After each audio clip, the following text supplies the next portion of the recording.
I don't know about you, but in my mind, I am amazingly eloquent. But when I open my mouth, I'm not always so lucky.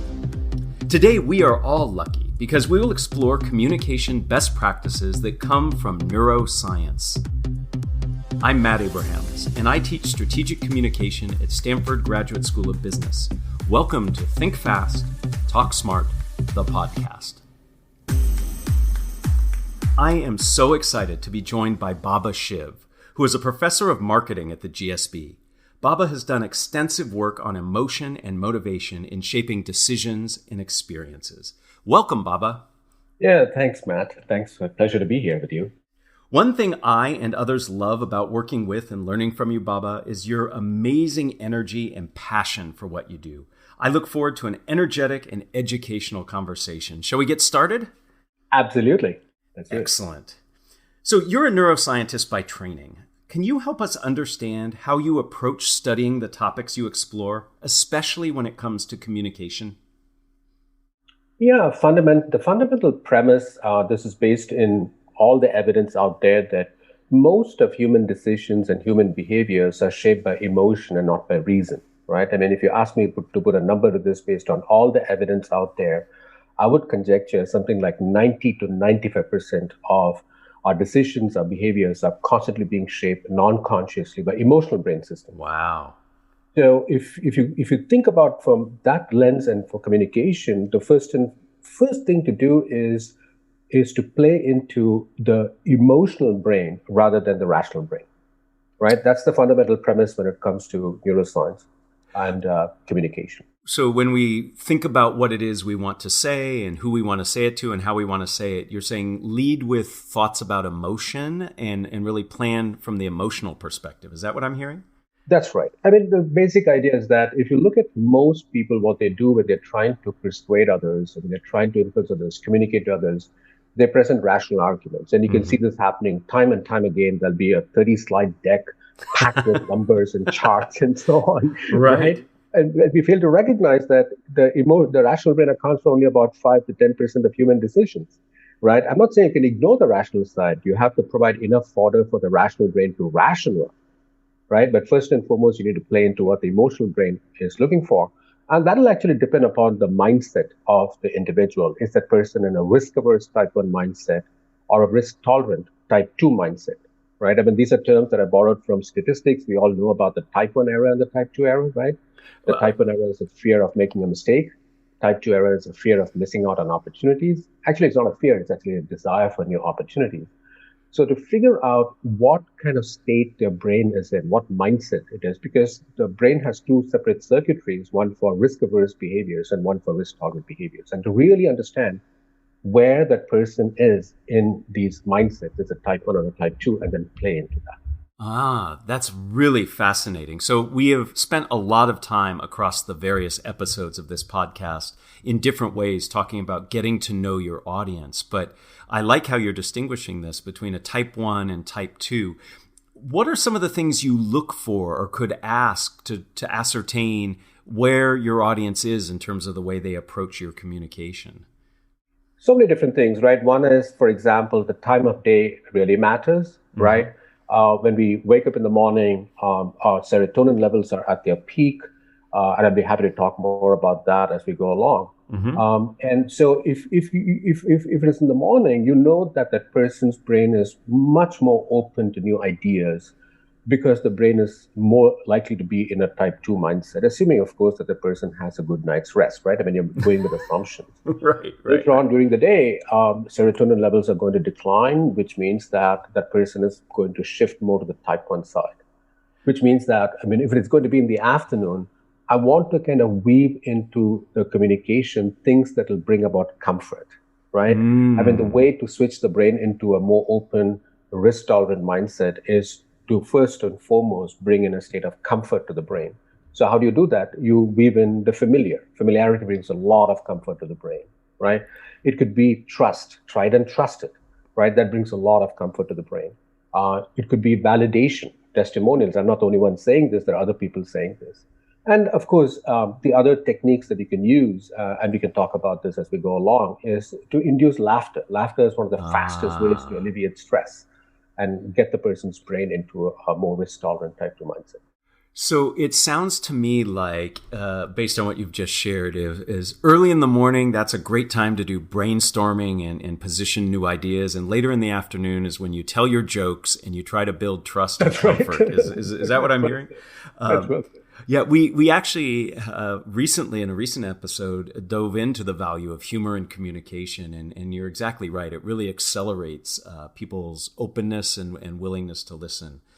That's great. I love that you're talking about how the context influences communication and addresses or influences immediately somebody's receptivity to your messages. That's right. So in researching this episode, and it was a lot of fun, you do lots of interesting work in varied domains.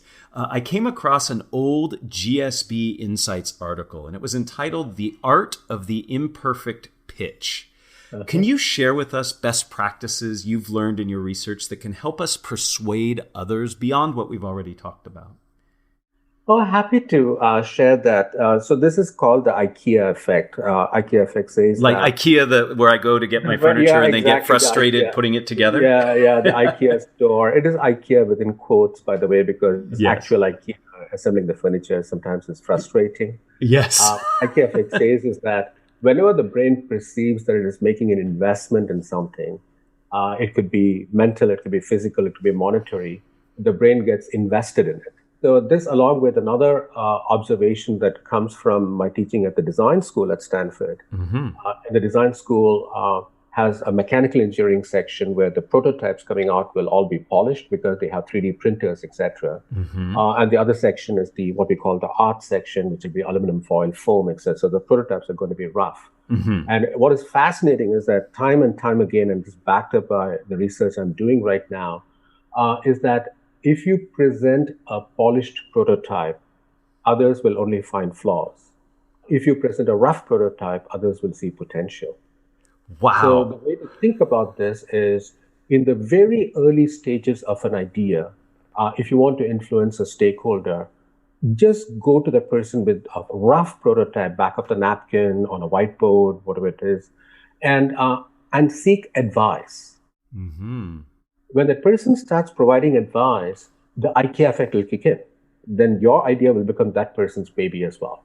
The most effective way of persuading people is for the person you want to persuades himself or herself. Mm-hmm. Sure. That's the most effective way, right? Because if the person believes that it is her own idea or his own idea, then the person is going to trust, is going to be familiar, because who does the person trust the most? Himself right. Yeah. Right. So that's also consistent with the saying that, Matt, you might be familiar with. In Silicon Valley, there's this famous saying that if you're a startup and you go to an investor for money, you're only going to get advice.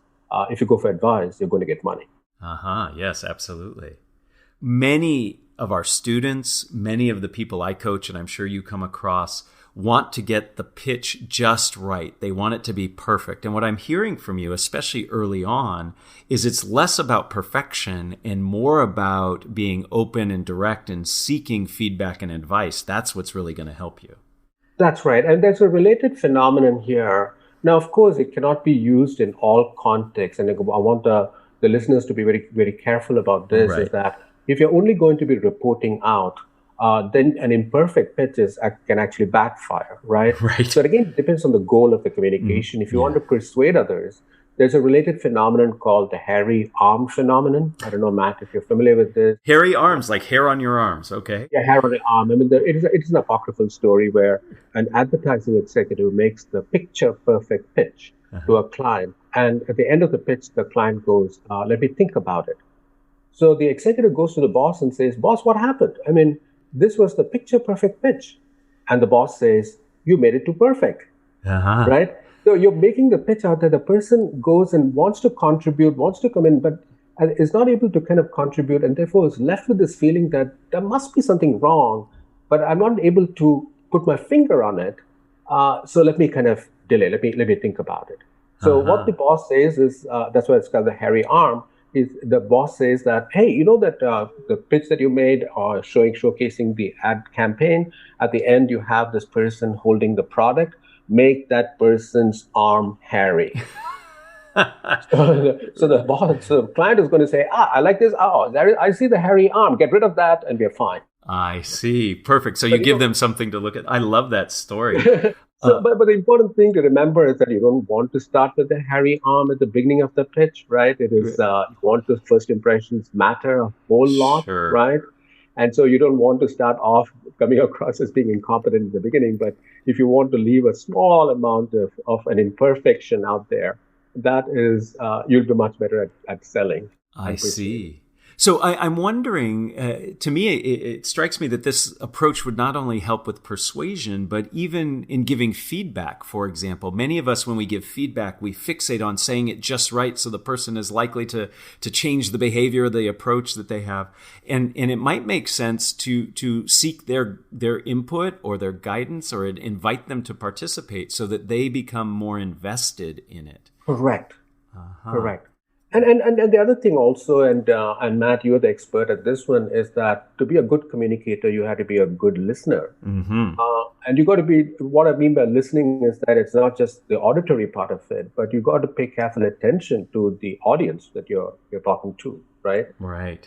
And allow that person to talk. Allow that person to talk, because then the person has ownership over the idea. Right.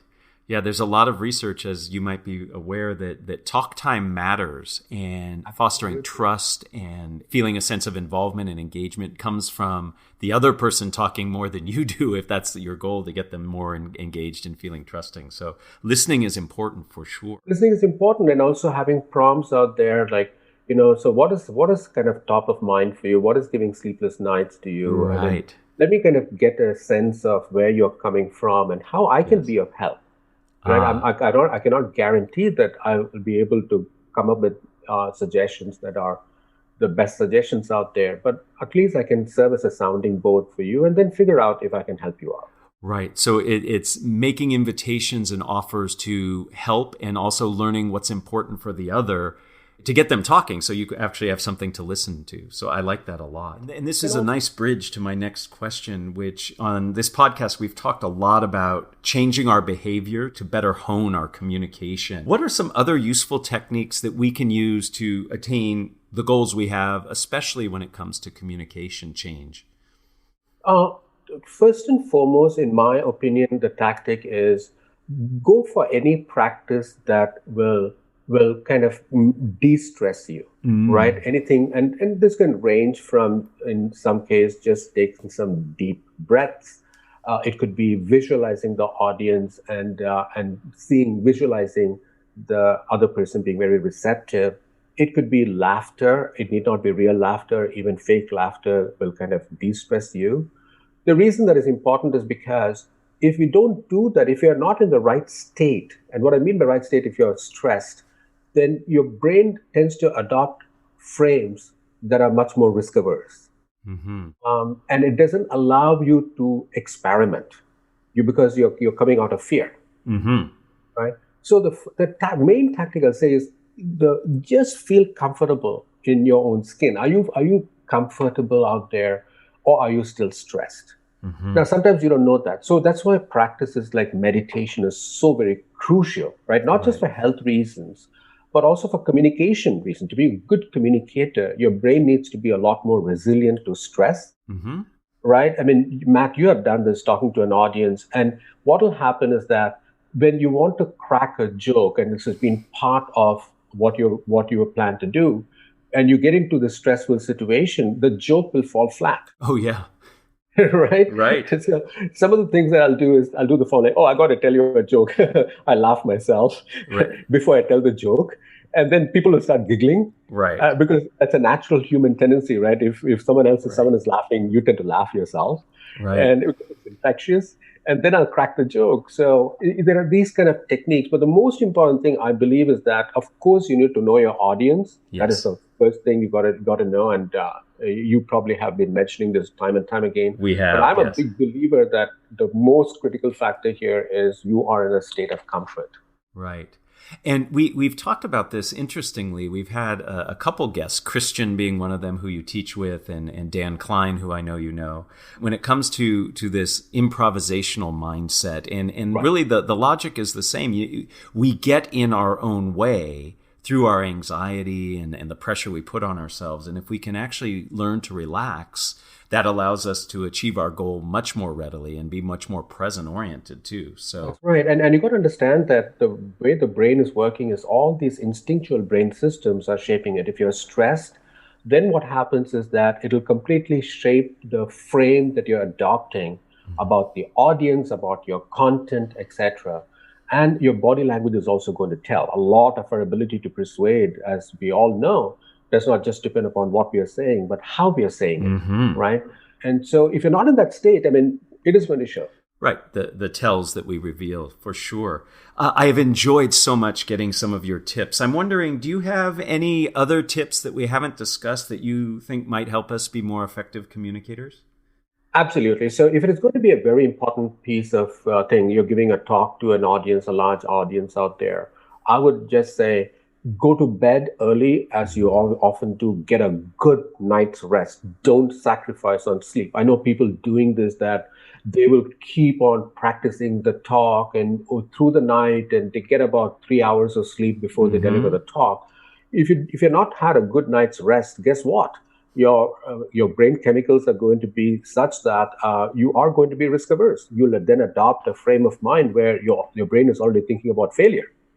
And that's the wrong state to be in. If you didn't get good night's rest, it could happen, right? I mean, you're traveling, like Matt, you do this, and I have done this. You travel across time zones, right? You get into jet lag and stuff like that. So one of the things I very quickly do, I'll order food that is comfort food for me.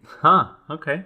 Right? So for me, it is growing up in India, and you talk to most Indians, it is yogurt rice. So I will just go order some plain rice, get some yogurt, plain yogurt, mix it up and have it. Because you need to have that comfort. And food brings a lot of comfort.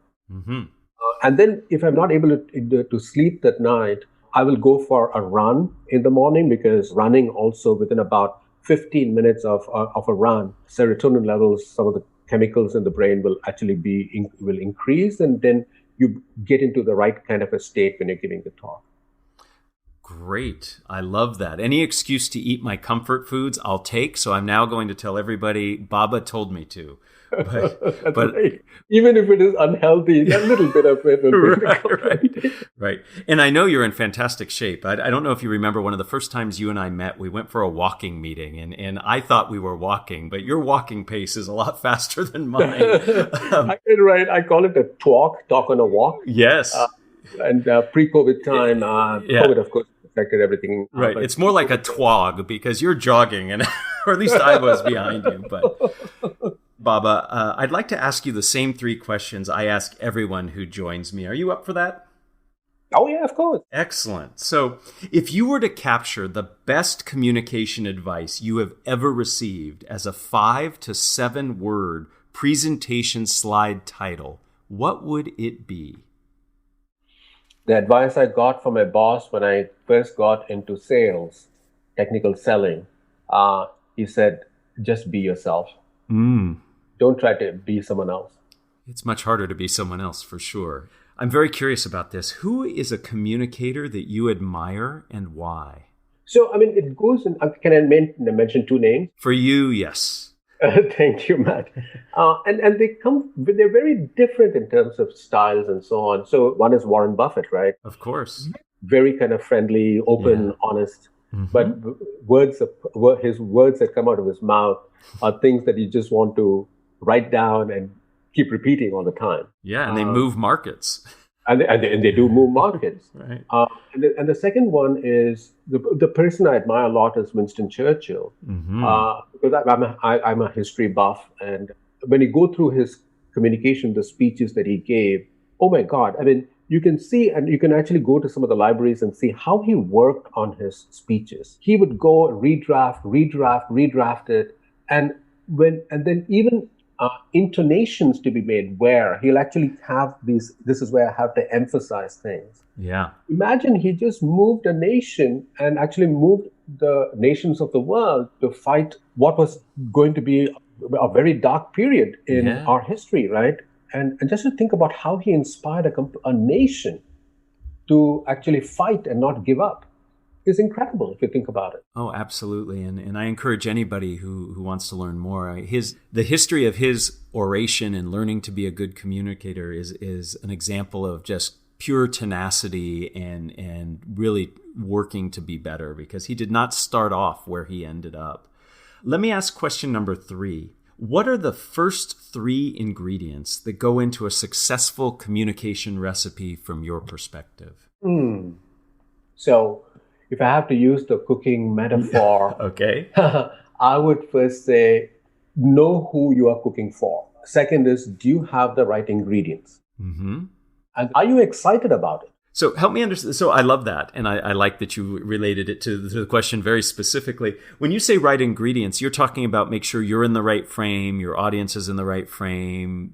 Correct. Excellent. Very good. Correct. And also in terms of the content and when the content has to be delivered, has to be done. Because in the terms of cooking, there is a recipe to be followed. Sure. And each person has their own recipe over a period of time of how to be effective as a communicator. We all develop our own. If you're not, you've got to become self-aware of, the recipe for your success. So go back to the times when you were very effective as a communicator, very proud of, and ask yourself, what did you do there and what did you not do to make that effective?